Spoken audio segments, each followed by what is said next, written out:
सुनो सुनो सुनो, शिव ने हलाहल को परास्त कर दिया। अब वो चेतना में आ गए। शिव लौट आए। हर हर महादेव।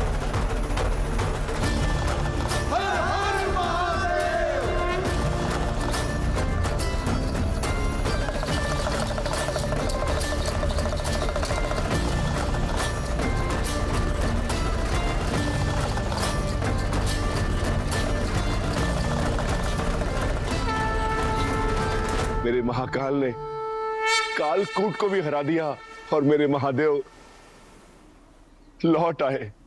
शिव को तो शव हो जाना था आज। तुम्हारे शिव नहीं लौटे। शिव की शक्ति लौट कर आई है।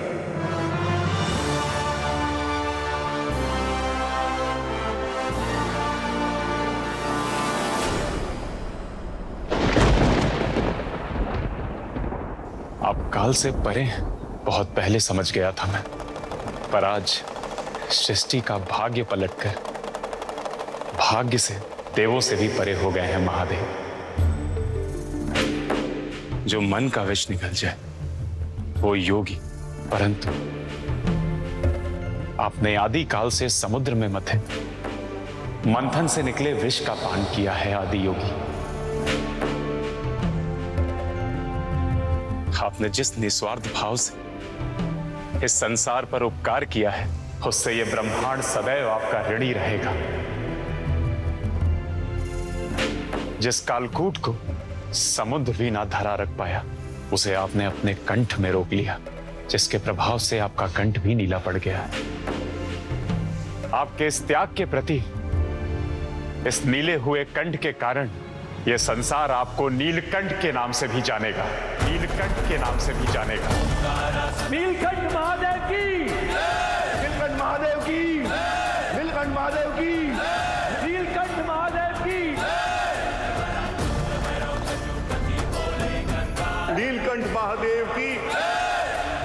यह काल जब मारुत अपनी पूरी शक्ति लगाकर बहे आपकी सेवा में,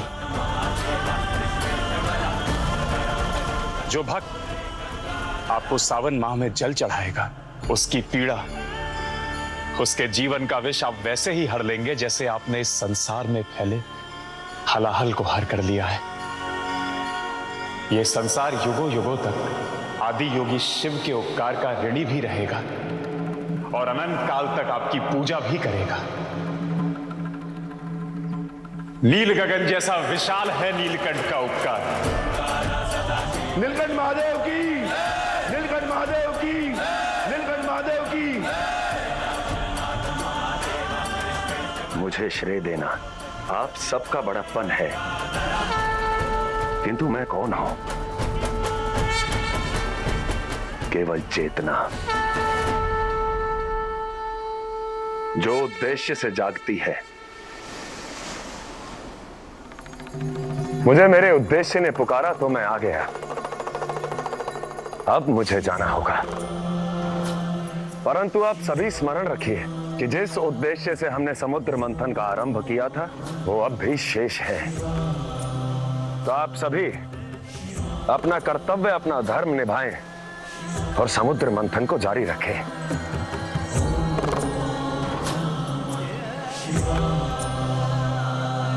नहीं प्रभु, आप कहीं नहीं जा सकते। मेरा आपसे ये विनम्र निवेदन है कि अब समुद्र मंथन में निकले प्रत्येक मूल्यवान वस्तु पर, प्रत्येक रत्न पर और विशेषकर जो अमृत बाहर आएगा, उस पर प्रथम अधिकार आपका होगा। हाँ महादेव, आपके त्याग और उपकार के बदले मंथन से निकलने वाली प्रत्येक अमूल्य वस्तु पर प्रथम अधिकार आपका ही होना चाहिए। ना सम्मान का मोह, ना अपमान की चिंता। मुझे अमृत की कोई आवश्यकता नहीं इंद्रदेव। आशा करता हूं कि अमृत प्राप्त करने से पूर्व आप उसका अर्थ समझेंगे, क्योंकि अमृत केवल कोई पदार्थ नहीं, एक भाव है। जिसने मन में विष पाला वो मृत है, और जिसने मन का मंथन कर जीवन का महाभाव पा लिया उसने अमृत पा लिया।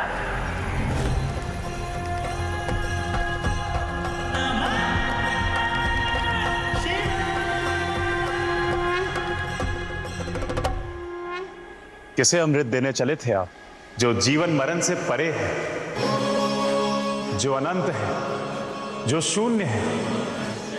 अमृत की आशा उसे होती है जो मनुष्य है, जो देव है, जो असुर है, परंतु जो विष अपने लिए रखकर अमृत संसार में बांटे वो देवों के देव महादेव है। सती, सती सुना तुमने? महादेव चेतना में आ गए, वो ठीक हो गए हैं।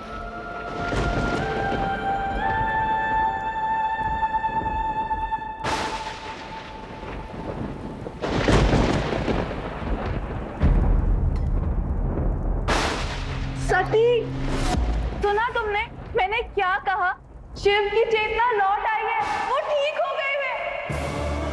तुम्हारी तपस्या सफल रही।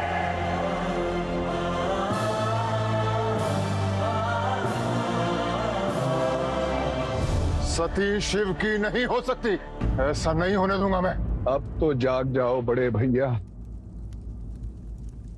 अब तो अपनी आंखें खोल लो। महादेव के लिए आपका ये बैर अनुचित है। मान लो कि शिव और शक्ति को एक दूसरे से अलग नहीं रख सकते आप। यूं ही खुले नेत्रों से जागते हुए स्वप्न देखते रहो नारद, मैं ऐसा कदापि नहीं होने दूंगा। कुछ नहीं कर सकते आप प्रजापति दक्ष। जब शिव ने पिता ब्रह्मा का शीश काटा था, कुछ कर सके थे आप? नंदी को शरीर के साथ शिव कैलाश ले गए, कुछ कर सके आप? क्या अपनी बेटी सती को कैलाश जाने से रोक सके आप? आपके ही कारागृह में शिवलिंग प्रकट होने से रोक सके आप? ना ही आप अपनी जनता को बांध सके और ना ही शिव के प्रति अपनी बेटी सती की भावनाओं को बांध सके आप।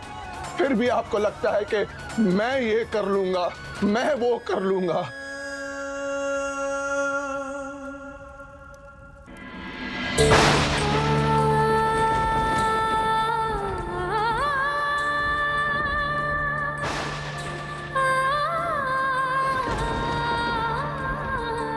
शिव की चेतना लौट आई। सच कह रही हैं दीदी, मेरे शिव ठीक हो गए। इससे शुभ समाचार तो कोई हो ही नहीं सकता।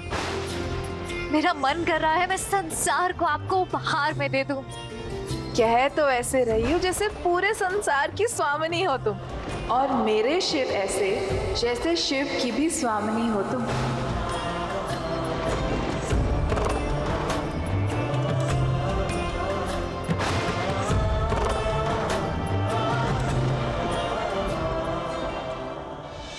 शिव और शक्ति नियति है बड़े भैया।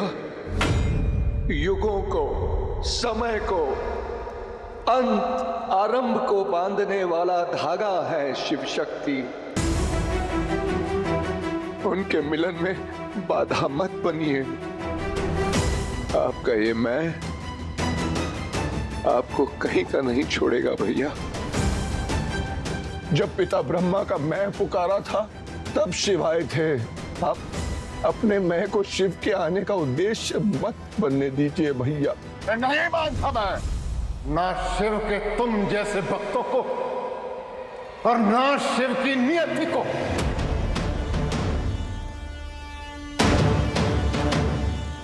सती मेरी पुत्री है और मैं प्रजापति दक्ष हूं। उसकी नियति की डोर मैं संभालूंगा। किसी कपालिक, कघोरी, षड्यंत्रकारी को नहीं छीनने दूंगा वो डोर।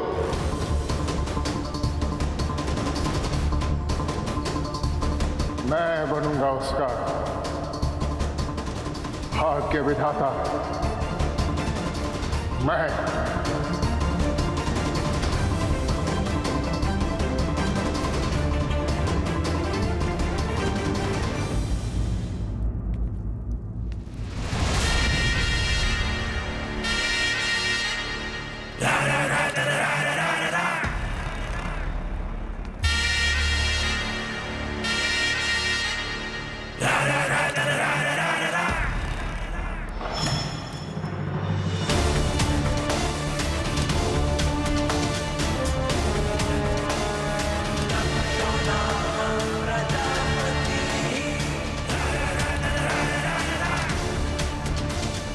ये कैसा अनर्थ करने जा रहे हैं पिताश्री? अरे हटाओ उस शिवलिंग को यहाँ से और उठा के पटक दो किसी काल कोठरी में, जहां किसी को दिखाई ना दे।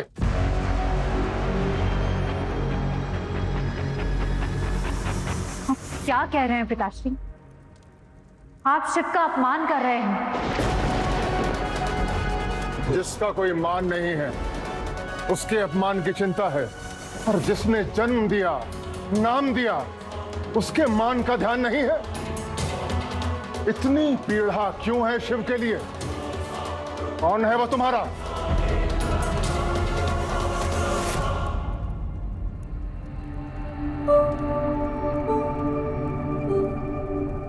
आप मेरी बात कर रहे हैं? अब तो पूरा संसार जान चुका है कि शिव कौन है।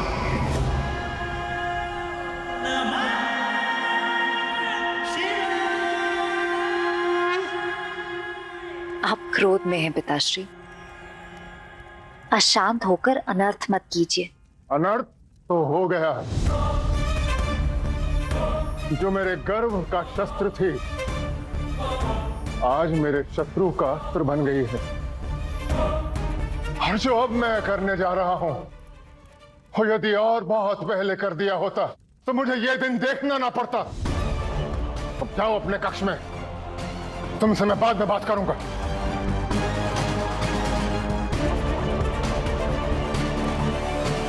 ये आदेश है मेरा, जाओ।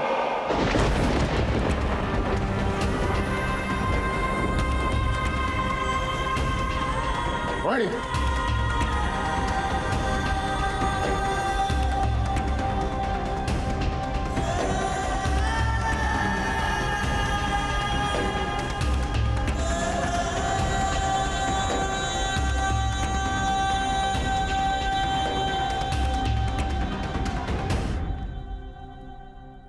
आदेश का पालन हो,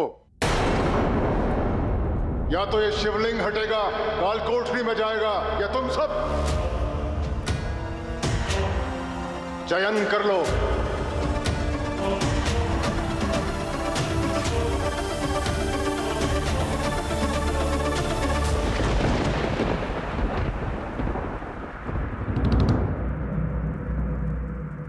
राजा वो जो अपनी प्रजा के मन का भाव समझे। देखिए पिताश्री, इनके मुख पे साफ लिखा है ये शिव से कितना प्रेम करते हैं। इन्हें पाप का भोगी मत बनाइए। और इन सभी की भांति मैं भी शिव से प्रेम करती हूँ।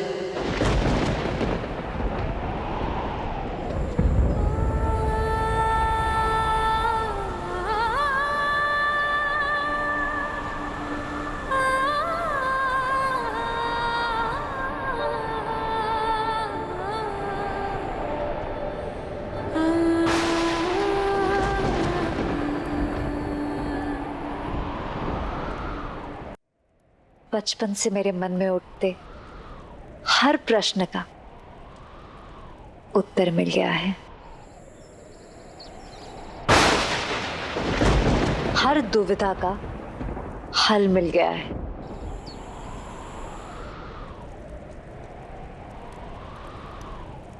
मैं शिव से प्रेम करती हूँ, प्रेम करती हूँ, प्रेम करती हूँ।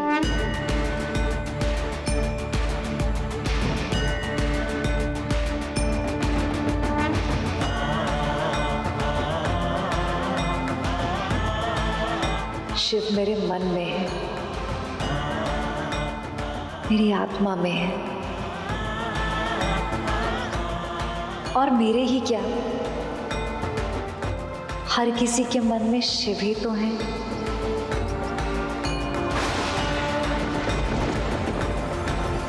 आप भी तो अपने मन से शिव को नहीं निकाल पा रहे ना।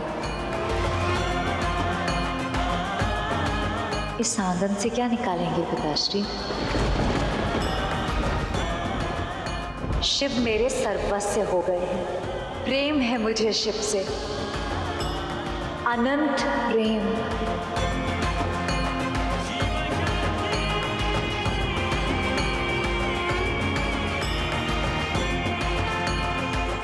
आप कितना भी प्रयास कर लें पिताश्री, इसे मिटा नहीं पाएंगे। शिव मेरे जीवन का आधार है, मेरे जीवन का सत्य है शिव, सती का सत्य।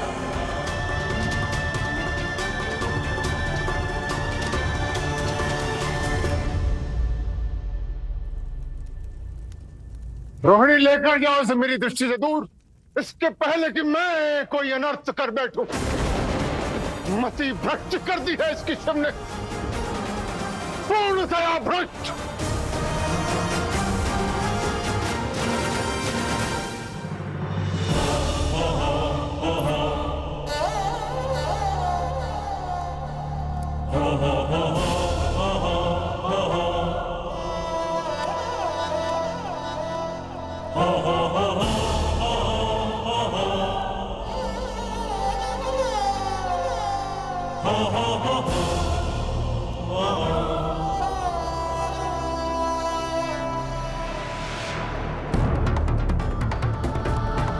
महल के द्वार बंद कर दो और सुरक्षा बढ़ा दो।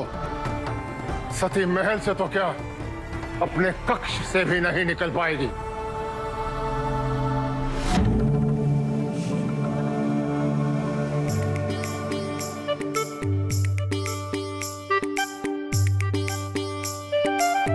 शिव, आपने हलाहल को गले में रोका कैसे? हम तो अपने कंठ में थोड़ी देर भी जल नहीं रोक पाते, या तो वो भीतर चला जाता है या बाहर आ जाता है, पर आपने ऐसा कैसे किया?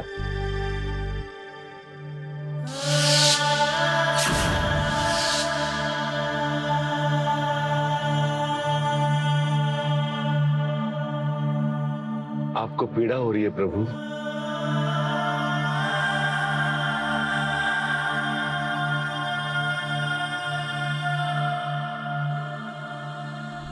रोहिणी दीदी, मुझे जाने दीजिए, मुझे मिलना है शिव से।